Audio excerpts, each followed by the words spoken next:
Kevin Durant was recently asked by a reporter why he thought his name wasn't often brought up in GOAT conversations, to which Durant replied, "Why shouldn't I be in that? That's the question you should ask.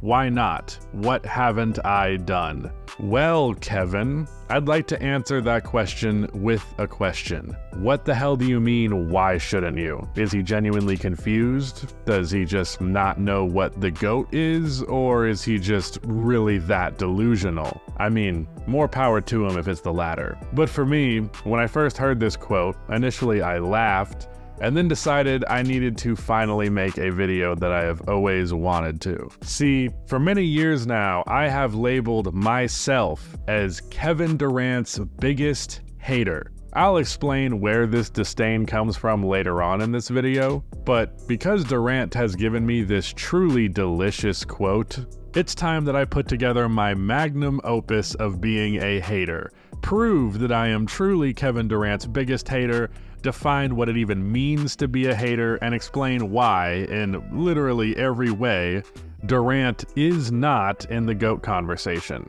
So, I present to you the Kevin Durant Hater Manifesto.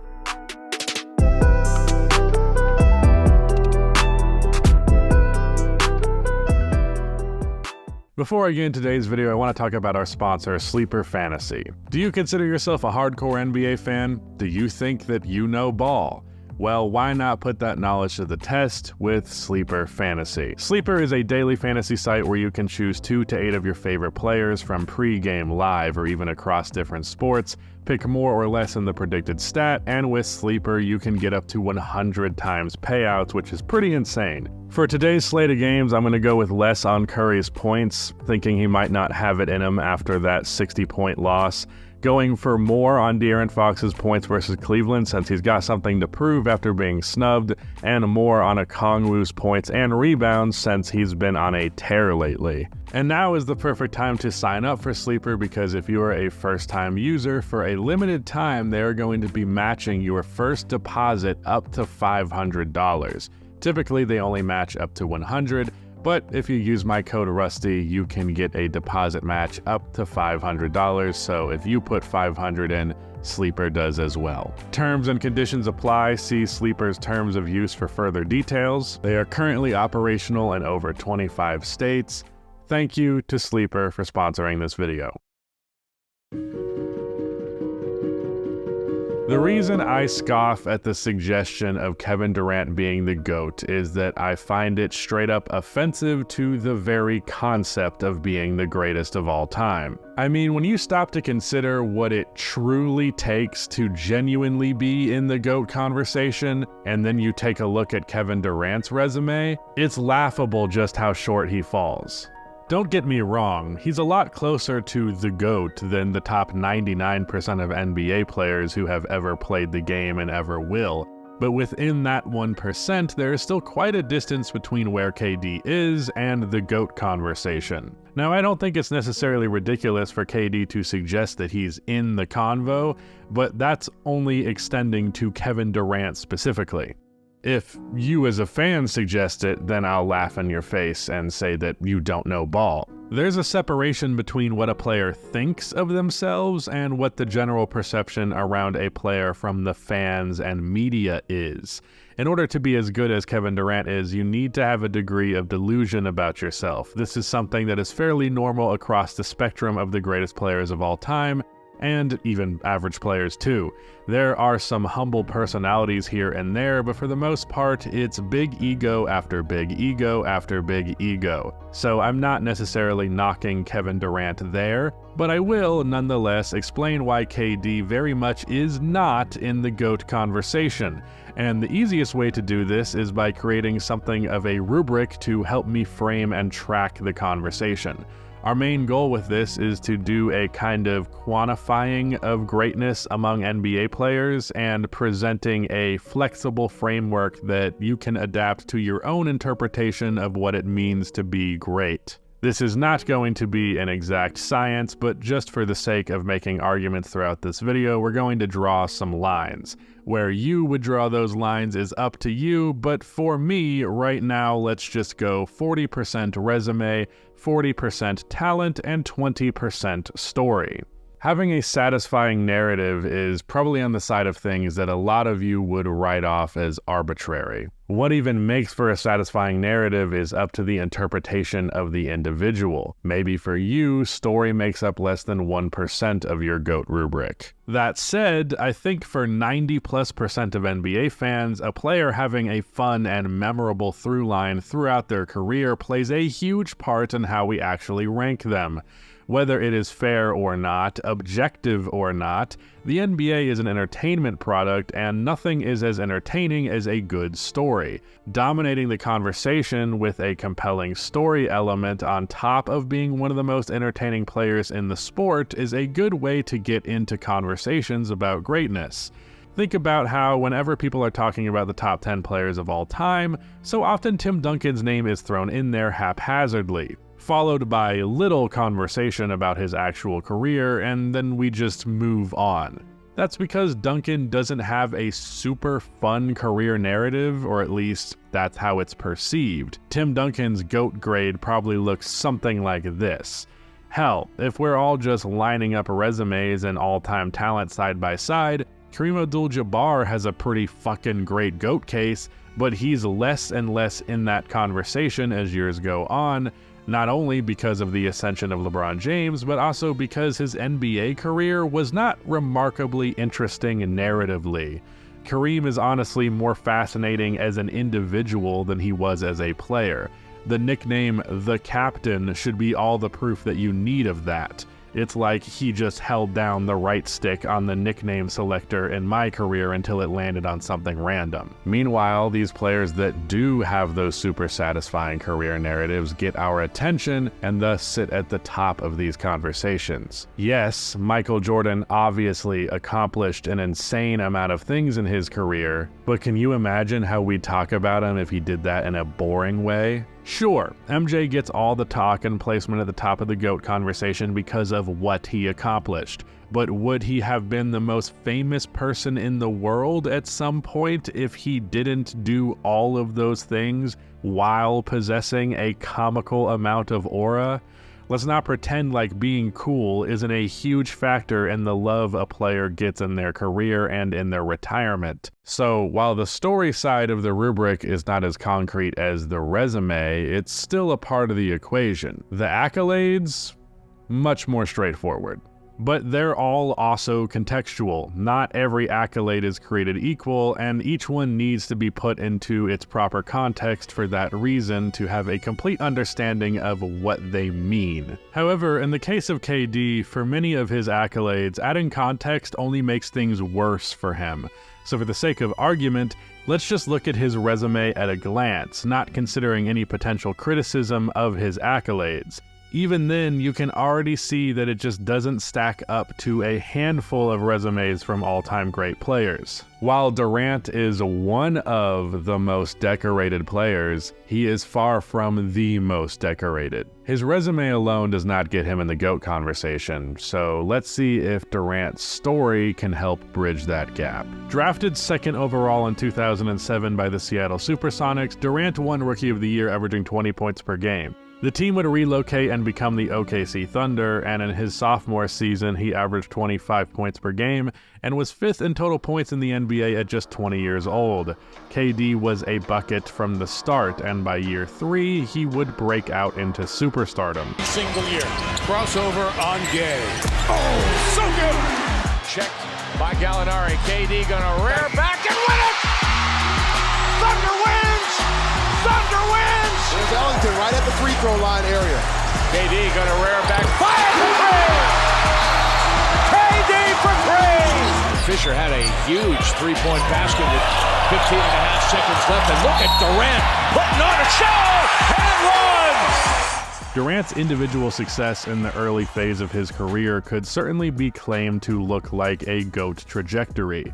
By age 23, he had led his team through a bloodbath of a Western Conference on his way to the finals, where he would come second to LeBron James and the Heat, which was a trend throughout this part of his career, as he would fall second to James in MVP voting 3 times in 4 years before finally winning one of his own in 2014, where he got his 4th scoring title in 5 years, averaging 32 points per game, and he would lead OKC to 59 wins, doing all of this with his best teammate, Russell Westbrook, missing nearly half of the season. This was a beyond impressive MVP that felt hard-earned, and the emotion of this achievement overwhelmed Durant in his very famous MVP speech.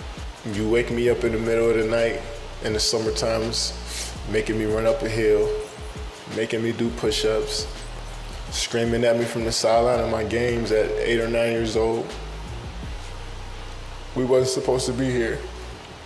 You made us believe. You kept us off the street, put clothes on our backs, food on the table. When you didn't eat, you made sure we ate. You went to sleep hungry. You sacrificed for us. You the real MVP.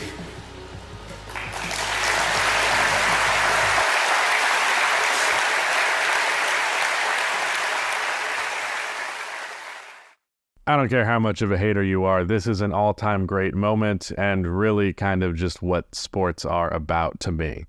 In terms of reaching the ultimate achievement though, KD and the Thunder hadn't had the best luck in the playoffs since their finals appearance. In Durant's time in OKC, 4 out of their 5 playoff runs were ended by the team that won the championship, and OKC regularly had injury issues around the end of the season. This included Durant, as following his MVP year, KD got a strange break in his foot that gave him much more trouble than what was first expected, and it kept him out for the vast majority of the season. But the following year, playoff run number 6 in 2016, saw a loaded, fully healthy OKC squad up 3-1 against the 73-9 Warriors.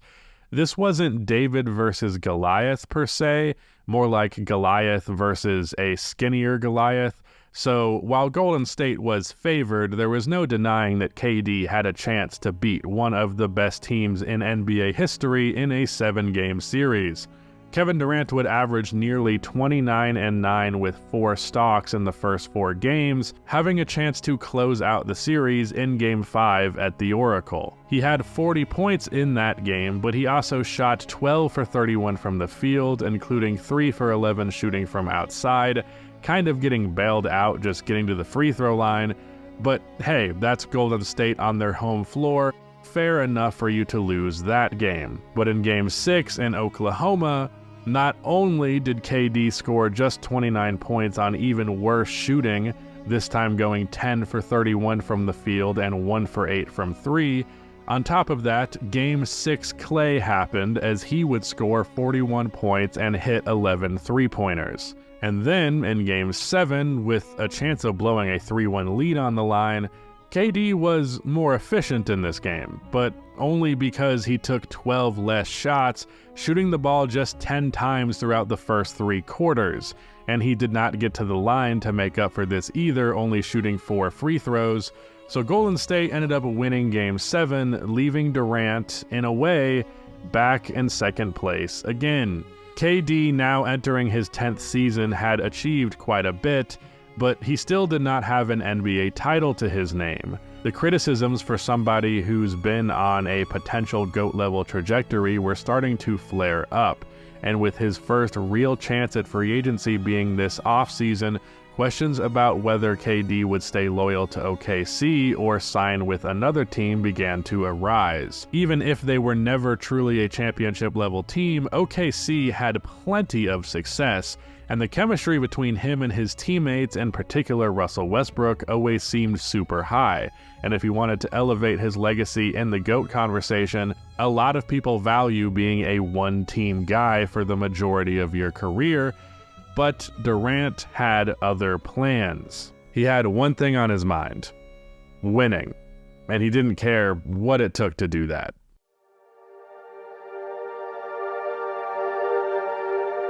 Alright, let's address the elephant in the room: the Golden State Warriors. I can imagine with the title of Kevin Durant's biggest hater, you would imagine me to be a very massive critic of Kevin Durant's infamous next chapter. But I'm not. To be completely honest with you, I really don't give a shit. I have some thoughts, but this decision from Durant isn't where the animosity comes from. In fact, I actually think that his decision distracts from the other extremely valid criticisms of him. Kevin Durant in the 2016 offseason signed a 3-year deal with the Golden State Warriors, a Warriors team that, as we just established, won 73 games and just made Kevin blow a 3-1 lead in the Western Conference Finals, all while he had one of the worst performances of his career. Naturally, there was, I guess I'll refer to it as a moral outrage in response to this, a discussion of sportsmanship, the ethics of the game, the spirit of competition. That's the nice way of saying it. A lot of people said a lot more mean shit. You don't need me to tell you that. Regardless of how you specifically criticized KD, the overall sentiment was, this is a cowardly move. Now, if we were in NBA 2K16 or if Durant was a robot, Golden State would be the obvious choice. They've made 2 championships in a row, and obviously adding one of the best players in the NBA would make them practically unstoppable. Now, with that said, I do not think Kevin Durant wants to be known as Steph Curry's sidekick, which is what he would be if he went to the Warriors. It would be admitting to everyone that he could not, as the best player on a team, beat the Warriors and win a championship. I just don't see that happening. I just don't think Kevin Durant is wired that way. Now, like everyone else at that time, I was freaking out about this decision, and I was definitely very critical of it, but I was also 16, so my opinions had absolutely zero worth. And I got over all of this pretty soon. Durant essentially broke the basketball version of the bro code. You know, Larry Bird didn't lose to the Lakers and then go and sign with them in the offseason. We didn't do that kind of thing back in my day, but as sinful as that might be to a lot of NBA fans, it wasn't something set in stone, something set in writing. I'm personally not going to enforce unwritten rules. It was ultimately something arbitrary and imaginary. I don't think that any of this is an invalid critique of Durant, but it's not one that I hold personally. The only real negative thing that I will say coinciding with this decision was that KD was essentially conceding the quality of the titles that he would eventually go on to win. Like, the weight of Durant finally winning a championship was not lifted when he actually got the trophy. It was by the time he decided to go to Golden State. It went from a hurdle that would feel very triumphant for him to overcome to some foregone conclusion before the season even started. It was kind of cheap. And before you get on me in the comment section saying shit like rings are rings, let me just say that no, they're not. You'd have to be some weird purist superfan that's perspective is very alien to the average person. Championships do not share a universal value, and I think it's quite silly to pretend they do. On the GOAT rubric, the story side of the equation has a lot more room for subjectivity, and while the resume variables are all a lot more objective, there's still plenty of room for subjective interpretation. People argue about ring quality all of the time, citing things like the quality of competition, how much of a quote-unquote carry job it was, and who was doing that carrying. Whether or not you're the best player on your team is a huge part of the quality of a ring on a GOAT contender's resume. As an NBA fan, we want a satisfying narrative, so naturally we talk about championships that have that satisfying narrative, far more than we do about those championships that do not. Ain't nobody discussing the 07 finals like that. A player's resume and story are separate on the rubric, but in reality they are extremely intertwined. I think expecting it to be any different is ignoring the human element of sports. When things are more exciting, they're more exciting. Shocking, I know.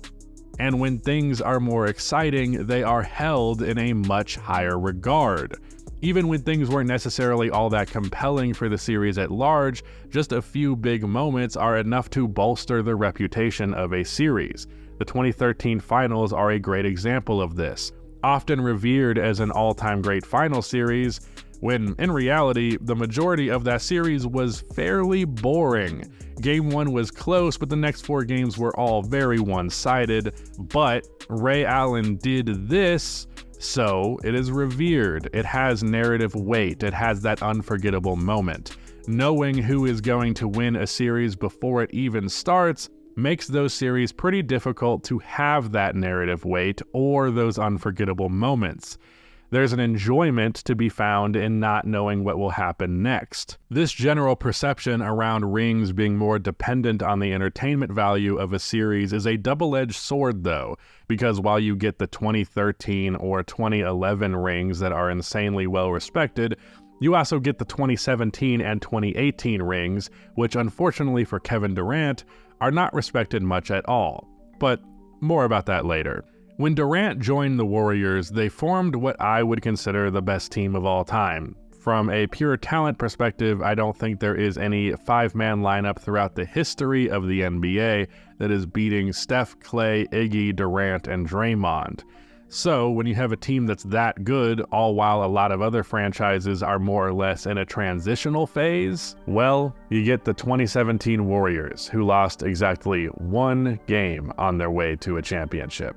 And the 2018 Warriors, who had a difficult round versus the Rockets, but outside of that series, they lost just 1 game in 2 other series before sweeping the finals. There's no excitement or anticipation to be had there. From the moment Durant signed his contract with the Warriors, you might as well have added those 2 rings to his resume. Would have been 3 if not for his Achilles injury.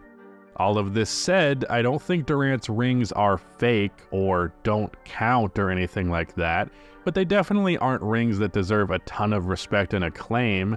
They are championships that are seldom talked about, and that will only become more true over time, and that's for good reason. It just sucked the fun out of the playoffs and the league as a whole. For a lot of people, the lack of enjoyment of the product was projected onto and thus blamed on Durant. And I think all of that's pretty fair.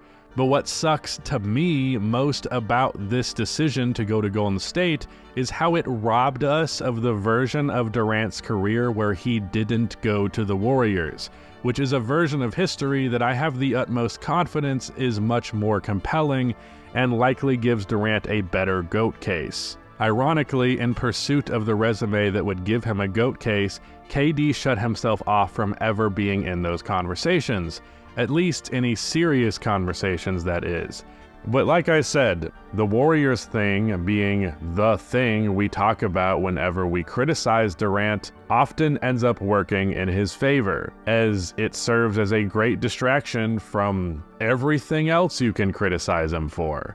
I'm more specifically referring to his post-Warriors days and the decisions he has made that have caused the last 5 years of his career to be an absolute disaster.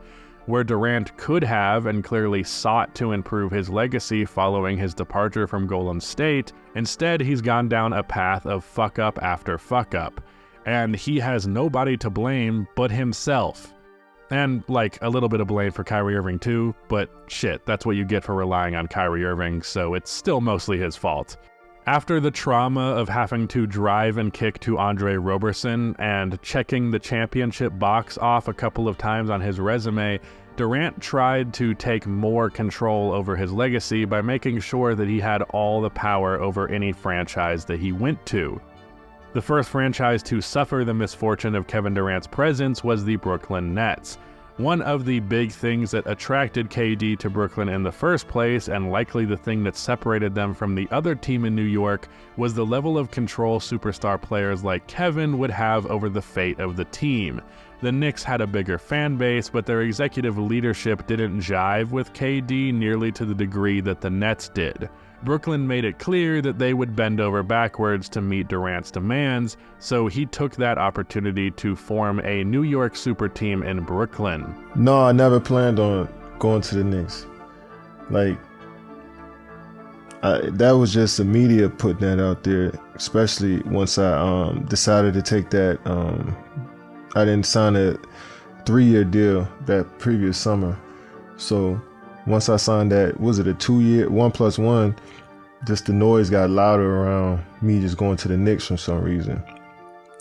Knicks need a savior. You know how that goes. Every time a big free agent is up, the Knicks are going to get him. So around February, as I was thinking, I didn't want to be the savior of the Knicks or New York. I didn't care about being a king of New York. Like, that never really moved me. I didn't care about being on Broadway. Like, that shit, I just want to play ball and go to the crib and chill, you know? So I felt like that's what Brooklyn embodied, and I wanted to live in New York, you know what I'm saying? So I felt like Brooklyn was everything that I'm about. Chill, on the low, all black, everything. We quiet, just focus on basketball. There's no show when you come to our games, no Madison Square Mecca, all of that shit. Like, we just gonna hoop and build something new over in Brooklyn. So I felt that way around February, leading up into March. And then once free agency hit, it was time. He joined Kyrie Irving, and soon following that was James Harden, with Brooklyn having to gut their future assets in the process, as well as firing Kenny Atkinson, the head coach who established a winning culture in Brooklyn from a previously perilous situation in the first place. But between injuries and a lot of weird Kyrie Irving shit, the trio only played 16 games together. Harden would be traded for Ben Simmons, which didn't work out. Kyrie'd his way out of town, and Kevin Durant was traded 3 days following that. So KD effectively took a franchise that dug itself out of the mud and put them right back in it. And then it was on to the Phoenix Suns, a team fresh off of a finals appearance based on the leadership of Chris Paul, the dominant scoring of Devin Booker, and solid play from high-quality supporting pieces like Mikal Bridges, Cam Johnson, and DeAndre Ayton. But when KD arrived, he just kind of hijacked the whole thing, where in the 2023 playoffs, the Suns would be eliminated in round 2 in the fakest 6-game series in recent memory by the Denver Nuggets, who would go on to win the championship. In the following offseason, with Chris Paul notably declining, the Suns, who traded for KD as the first big move under new ownership, continued to swing for the fences by using Chris Paul's big contract as a trade piece to acquire Bradley Beal, a move that was pushed for by none other than KD himself. This was reported along with him saying that he wants a voice on personnel decisions going forward.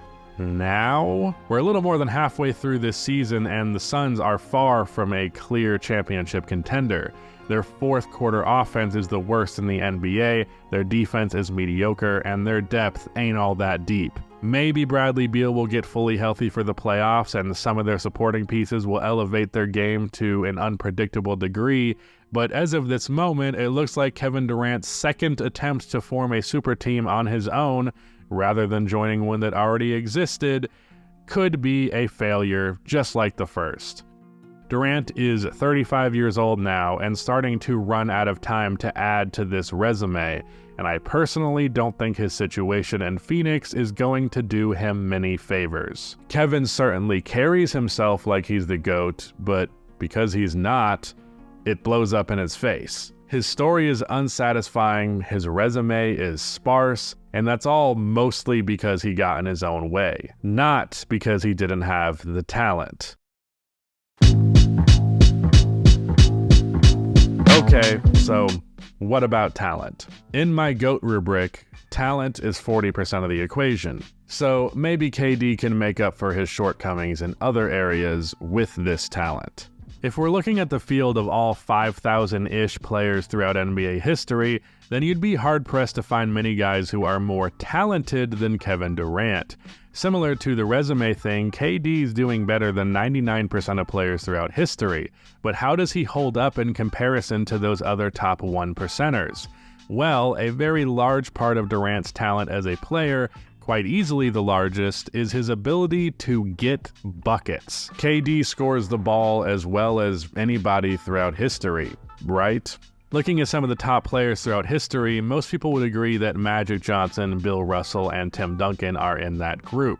Magic and Tim both averaged 19 points for their entire career, and Bill Russell averaged 15, so they are outliers in that group. However, outside of them, there is the likes of Jordan, LeBron, Kareem, Bird, Kobe, Hakeem, Wilt, Curry, and Shaq. All of these guys get buckets. So when we're talking about the GOAT conversation, the GOAT doesn't just score. The all-around game is what separates them from other all-time greats. And in the case of Kevin Durant, his all-around game doesn't separate him from the field. He'd have to be the greatest scorer of all time to have any reasonable argument for being the GOAT. So, for now, let's just accept the premise that KD is a better bucket getter than any player ever, the best scorer of all time. For that reason, at least at this point in the video, I'm less interested in Durant's scoring game and more in his all-around game. Let's talk about defense. This is another area where, comparing him to the top 1% of players throughout history, Durant's case gets a little shaky. Among all the players I listed a second ago, there are 71 all-defensive team selections, and that's of course without factoring in Bill Russell and Wilt Chamberlain not having all-defensive teams until the very tail ends of their careers. So let's just say we give Bill 11 additional all-defensive teams, one for every year of his career besides his first, and we'll give Wilt like 7. Then our total is up to 89 all-defensive teams. And if we add Kevin Durant to the list, well, then the total is still 89. All defensive teams are not necessarily a one-to-one perfect representation of how good a defender is. Each one is not weighed equally, just like rings and other accolades. But I think it's fair to say that over a 15-year career, with you being a top dog basically every year and being an all-NBA player 10 times as proof of that, how do you not make it once? Well, by not being a great defender. That's how. It didn't even happen when offense came so easily for him in Golden State that he actually had the energy to play defense. KD added a dynamic element to their defense that made them even more dominant on that end than when they won 73 games without him the year prior. The 2017 Warriors were the second best defense in the NBA and won 67 games.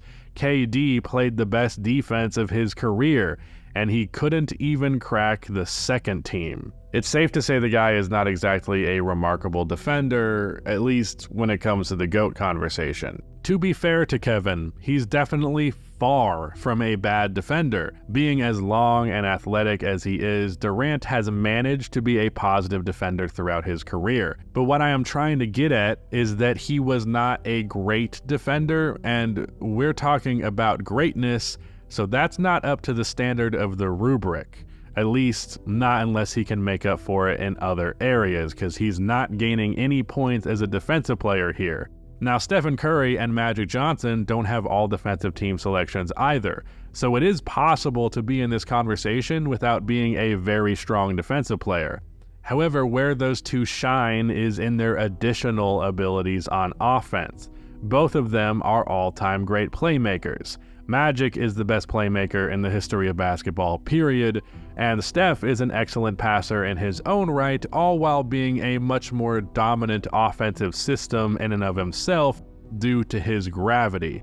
So much so that he qualifies as an amazing all-time great playmaker in his own right. Kevin Durant is not an amazing playmaker. He's not the passer necessary to be in the all-time great conversation in that department. I mean, the guy averages like 4 assists per game for his career. Obviously, assist total is not everything, but come on, man. KD does have gravity as a scorer, as any scorer as talented as him does, but he also doesn't seem to have the best grasp around how to use it to his advantage. It's almost as if when he is playmaking for his teammates, it's premeditative, like he's going into playmaking mode. And that's just not the best utilization of the relationship between scoring and passing. Other all-time greats are not considered historic playmakers just like Durant, but they usually make up for it with great defense. KD comes up short in both of these categories. Much like his ability on defense, it's above average by comparison to the league as a whole, but among the true top players of all time, he'd be one of the weakest playmakers and defenders. On top of that, his rebounding numbers don't really impress either. Obviously, he's a better rebounder than Steph, but every other player that's in the same group from earlier who's at least Kevin Durant's height or taller, they rebound the ball significantly better. which is understandable considering the type of player he is, but either way, it's just another area where his game outside of scoring is only getting a passing grade on the talent column of the rubric. So, to make up for this, Kevin's gonna need a lot of extra credit as a scorer, which is why I said I was willing to call him the greatest scorer of all time, just like his biggest fans do. And hey, at least he does have that scoring thing going for him. I mean, if even his fans and haters seem to agree that he gets buckets like that, then he's gotta be the greatest scorer of all time, right? Right? Right?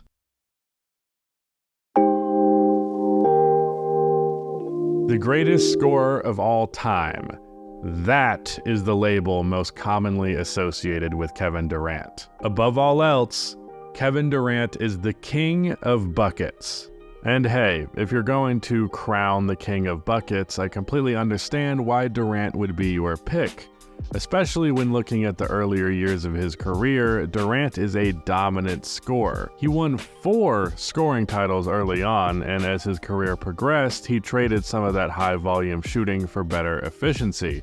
But for his career, he averages 27.3 points per game, which, if his career ended today, puts him 6th all-time. And among players who've been around a while, like played 13 plus seasons, he would be 4th behind just Michael Jordan, Wilt Chamberlain, and Elgin Baylor. Also worth mentioning, Durant would also have the highest career true shooting percentage of this group, and it's not by an insignificant margin either. The guy has a very, very, very good case for being the best scorer of all time, but as you may have guessed, I don't quite agree with him being that guy. Durant is not the best scorer of all time, at least not for me. For others, where Durant gains a lot of points in regards to his scoring ability is in the versatility of that ability. Really, by comparison to every other player throughout NBA history, no one holds a candle to the depth of Kevin Durant's bag. From mid-range, from 3, driving to the basket, posting up, facing up and under, on the run, off of one leg, fading away, stepping back, on ball, off ball, tween hezzy splash. KD can give you a bucket in every way you can imagine, all of this while being damn near 7 feet tall. A guy with the height of a big man and the skills of a guard was an archetype we'd pretty much never seen prior to Kevin. Doing what he does at his size is, at least until very recent years of NBA history, unprecedented. And for those newer gen players, Durant is the precedent.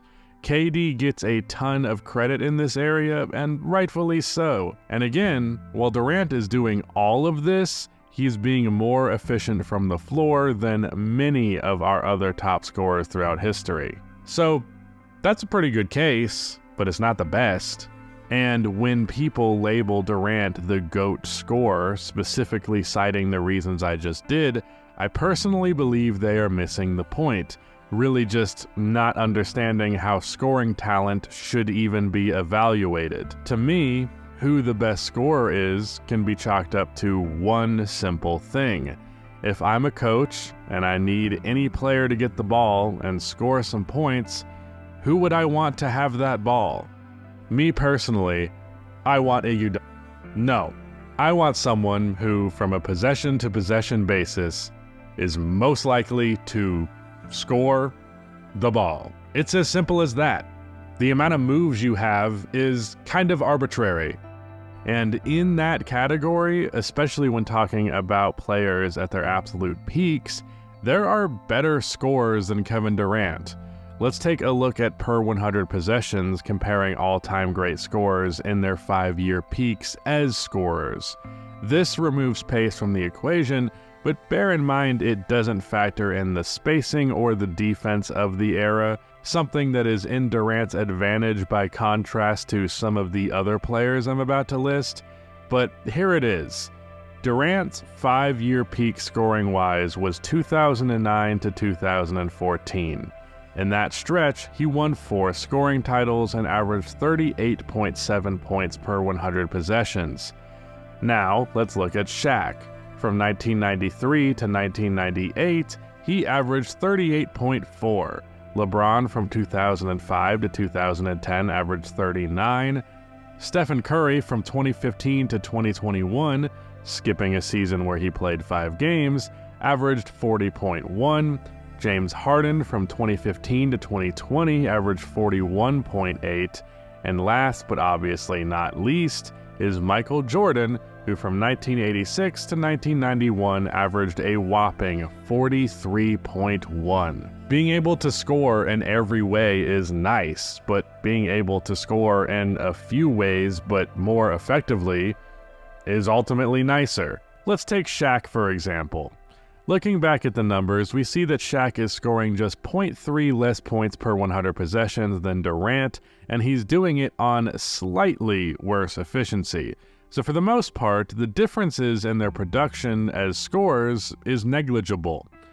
If you need points to be scored, both of these guys at their best are going to do it at a fairly similar rate, despite their vastly different approaches. Yes, Durant can score in more ways than Shaq, but if Shaq is gonna score regardless of that, what difference does it really make?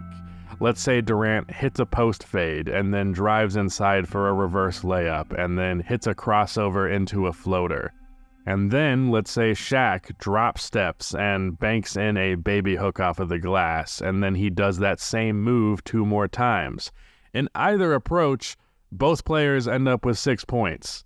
Now maybe you take that as an unfair example because Shaq is a physical anomaly. However, 1, we're talking about who's the best here, so unfair advantages aren't against the rules. And 2, Durant is a physical anomaly in his own right, just in a different way. Ultimately, the point stands. Shaq is able to generate points at the same rate that Durant is, all while having significantly less skill and significantly less options in his bag. Now, I don't mean to suggest that versatility simply doesn't matter. In fact, because of some of the limitations of Shaq's basic offense, he had to play with shot-creating guards for his entire career who could attack from the perimeter. It was limiting in a way that Durant's game is not. And it certainly makes the defense's lives a little bit harder when they have to worry about you from all 3 levels and from a variety of attacks within those levels. However, Shaq is an extreme example of a great scorer who ultimately had just a few moves. But there is another player who has plenty of diversity in their approach, paired with higher scoring numbers in an era where scoring was more difficult. And in that case, the versatility of Durant doesn't stack up.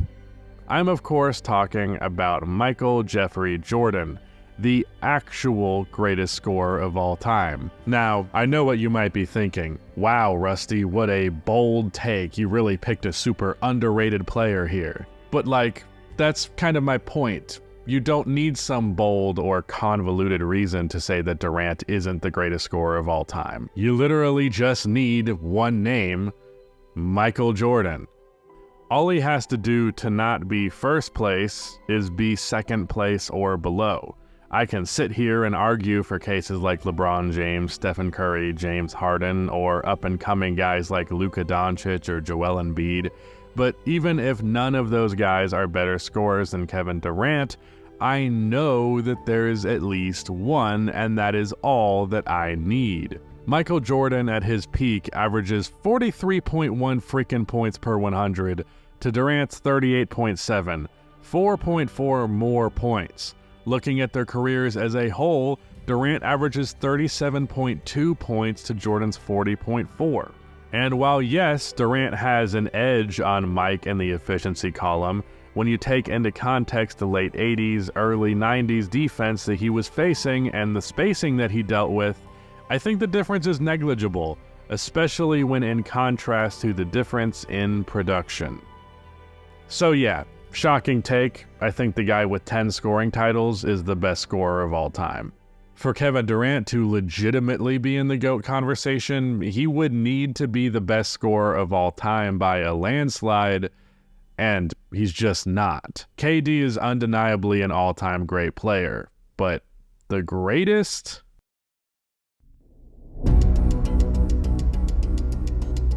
We're at the end of the equation. We finally finished grading the GOAT rubric, and the result is a sort of rating for greatness. But I'd hope it's obvious that there's a lot more to being great than an equation. There's a lot of intangibles to greatness, like memorable moments, leadership, reputation, fame, influence on the court, impact off of the court, their role in history, and their clutch factor, just to name a few. And if we tried to go over every variable we can imagine, then we'd be here all day, which is somehow not much longer than we've already been here. But there are just a couple of aspects to greatness to me that are more defining than others, those being limitations and perception. The intersection of your limitations, like your body and your circumstances, and perception, or more broadly, what people think of you, is sort of undeniably tied to greatness. In our fun but inherently flawed formula, the variables that define greatness all have their respective levels of subjectivity and objectivity.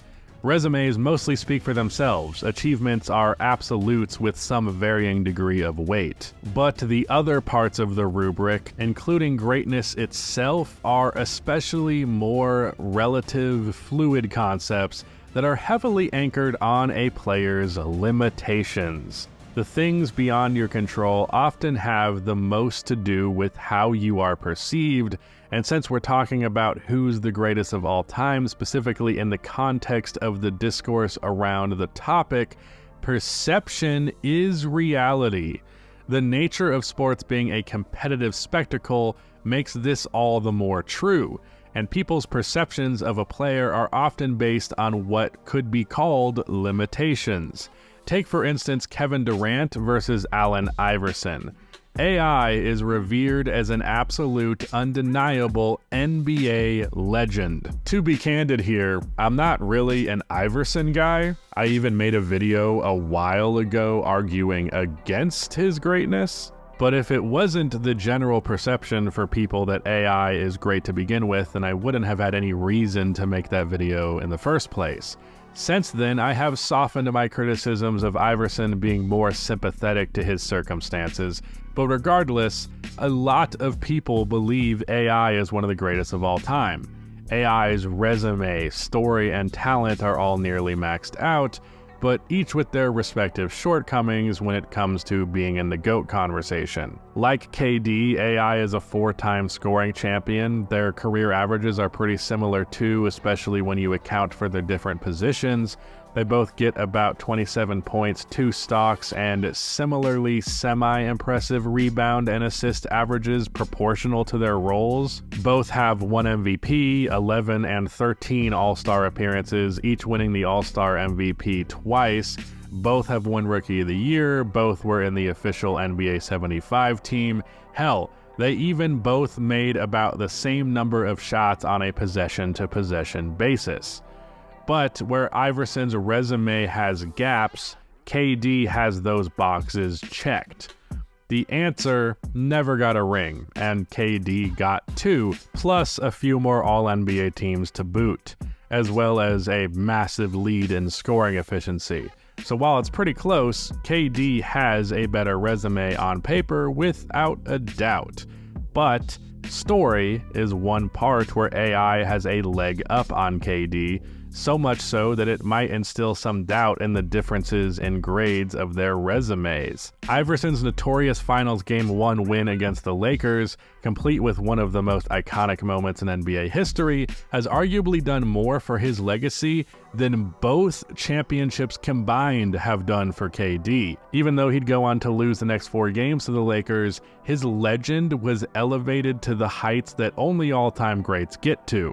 Whereas KD's story sucks in large part because of how much help he signed up for when he left OKC for the Warriors. People might just hypothetically respect Kevin Durant's story more, even at the cost of him winning those titles. And when it comes to talent, plenty of people would put Iverson towards the top of their NBA all-time talent tier list as they would with Durant. Iverson is frequently referred to as pound for pound the greatest of all time, and if that doesn't qualify as evidence to the fact that greatness has a direct relationship to perception and limitations, then I don't know what does. Allen Iverson devastated defenders with outrageous athleticism that was combined with maybe the best dribbling the game has ever seen, and this gave him the ability to overcome being 169 pounds soaking wet and 6'0" in Doc Martens. AI has got that top 1% all-time great talent undoubtedly, and that's connected to his size. The same goes for KD in both the same and opposite direction.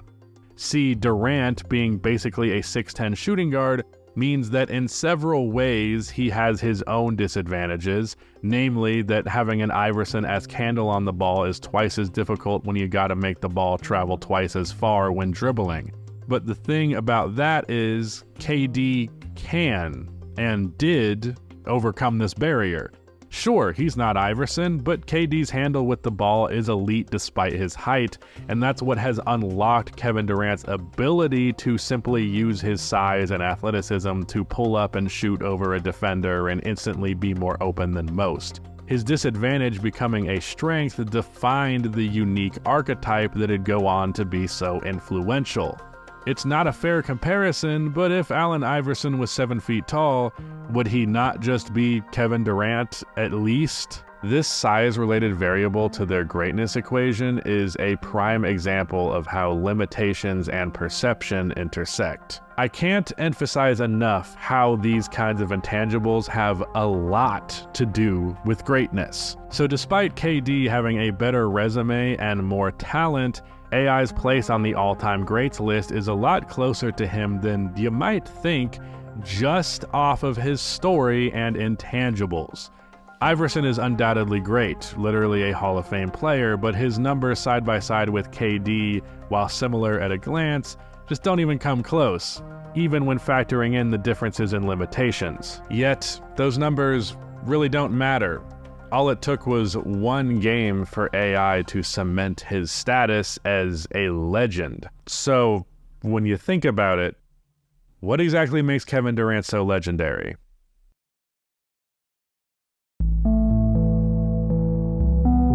So, I was going to end this video with a list of players that I thought were definitively higher than Kevin Durant all time. I'm still going to show you this list just for the sake of my time not having been completely wasted. Here it is. Complain about it in the comments if you must, but I'm not going to elaborate further. Also, this list isn't in order of how I'd rank these guys, I just think they all have a higher place on the all-time great ladder, but this didn't really feel right. I wrote out an explanation for each pick, but it doesn't seem like the right conclusion to a Rusty Buckets video. It didn't have that thing that makes my videos my videos. It wasn't pretentious enough. So now, I'd rather let everything that I said before this speak for itself. I tried my best, even being the KD hater that I am, to give you a varied perspective on what the GOAT is, and how among all of those different points of views, Durant always falls short. You'd have to have a very weird, outlier, even alien perspective on basketball to genuinely call Durant the GOAT. But honestly, after all that, what really interests me is what being a hater even means within sports fandom. Why do I feel the need to shit on Kevin Durant so much? Why do I really feel the need to shit on John Stockton so much? Because truthfully, I can say it doesn't come from a place of resentment of the individual. I actually like Kevin Durant the person quite a bit. He says and does things that often make me roll my eyes or question his decision making, but I think the guy is quite likable. He's chronically online, so that's super relatable. Kind of insecure, but pretending like he isn't. That's unfortunately also super relatable.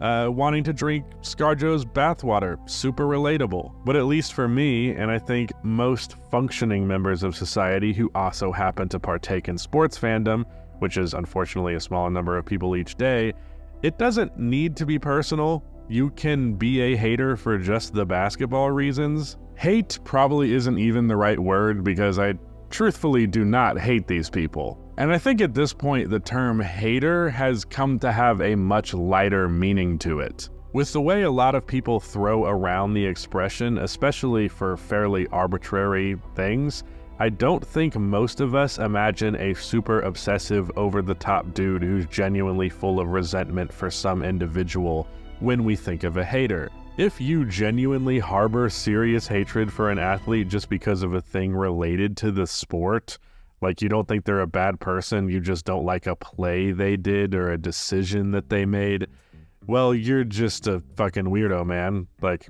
go outside. I'm not going to tell you to touch grass, but you need to touch something other than your phone and yourself. But aside from those types of people, I think there is a healthy place in the NBA for so-called haters. So much of the discourse is people being haters, and honestly, I think that's okay. Don't ham it up and fake it. I can't fucking stand fake hating and just in general fake opinions for clicks. If you're gonna say it with your chest and mean it. As someone who partakes in this discourse for a living, I've found myself both on the hater side and the, defender side. I don't want to say the lover side, that seems overly intimate. But then the final question really is, why Kevin Durant? What is it about him that caused me to hyper-focus on being his biggest hater? So much so that I'm making an hour-long video criticizing the guy. I think what ultimately irks me about Kevin Durant is his place in history. It's not very satisfying. Something I have stressed throughout this video and throughout much of the content I've made and will make in the future is that story really ultimately is what matters in the long run when we have these discussions. He who generates the most stolen podcast clip YouTube shorts about them is the true winner in the world of legacy. Michael Jordan has so many stories. I see a new one like once a week, and the ones I've heard before I want to hear again because they're dope-ass stories. They made an 8-hour-long documentary that's 90% about this dude, and it's not boring for even a second. Kobe exists in a similar space among the legend talk in the NBA, endless, insanely entertaining stories. Something that you may or may not know about me is that I'm a big movie guy, or really just in general a huge fan of stories. I know that being a fan of stories is not exactly a unique character trait, but for real, to me, stories is like everything. And when I look at Kevin Durant's place in the story of the NBA, I can't help but feel he's out of place, more butting his head in other people's stories than existing in and defining his own. And whenever he has tried to define his own side of the story, it's blown up in his face. Again, because he carries himself like a player who thinks he's genuinely in the GOAT conversation, and he makes decisions like he's one of those guys, but isn't. He ends up digging himself in holes that he is not talented enough to get out of. Watching KD navigate his career since he left Golden State has been like watching a guy step on a rake, causing it to hit him in the face, and then he recovers from the hit, turns around, and steps on another rake, and then he just keeps doing that over and over again. Maybe I should team up with Kyrie. Bang! Maybe I should get Kenny Atkinson fired. Bang! Maybe we should trade for James Harden. Bang! Maybe Ben Simmons. Bang! Kevin Durant's career is a frustrating viewing experience. He started off his career with so much promise, years and years of scoring titles and being a top 5 player in the league at worst, a couple of years of being second best, and then all of that build up, all of those buckets, all the scoring titles, all the adversity on the come up, just for him to take the most underwhelming and least narratively satisfying route possible, turning a massive hurdle into an anthill, and then again, after that, slamming his face into a rake over and over. So how do we end this thing? Well, I do want to say that throughout the process of making this video, I really enjoyed watching Kevin Durant's highlights. I am a basketball fan at the end of the day. I threw in that mix for a reason. As much of a hater as I like to be, I can't deny that Durant is a very fun player. So as a lover of basketball, I have loved many things that Durant has contributed to this game. But in many ways, those contributions came with a cost. And with those costs came Durant locking himself out of the GOAT conversation. He has his place amongst everybody else, but he's not one of those guys. And the sad part is, he has no one to blame for this but himself. And that is why I am Kevin Durant's biggest hater. Also, it's because so many people say the guy's better than Steph. Like, what a fucking joke that is. KD hasn't been better than Curry since 2015, and yes, that very much includes when they were teammates. It's ridiculous to say otherwise, but y'all see tween hezzy splash and get a tingling sensation in your pants, ignoring that this guy is also a better scorer than Durant, but whatever. I'm not going to dig too deep into that. This video is long enough. Thank you so much if you have watched to this point, and if you have watched to this point, it's probably safe to assume that you at least somewhat enjoyed the video, so go ahead and subscribe because you're going to be getting at least one of these videos a month. I'd like it to be more, but so far that's the pace that we're on. Also, if you have not dropped a like, that would be much appreciated as well. Now, as for the teaser for next video, well, you guys thought I was a hater in this one, but you have no idea what I am capable of. It's gonna get real. But yeah, that's it. Goodbye.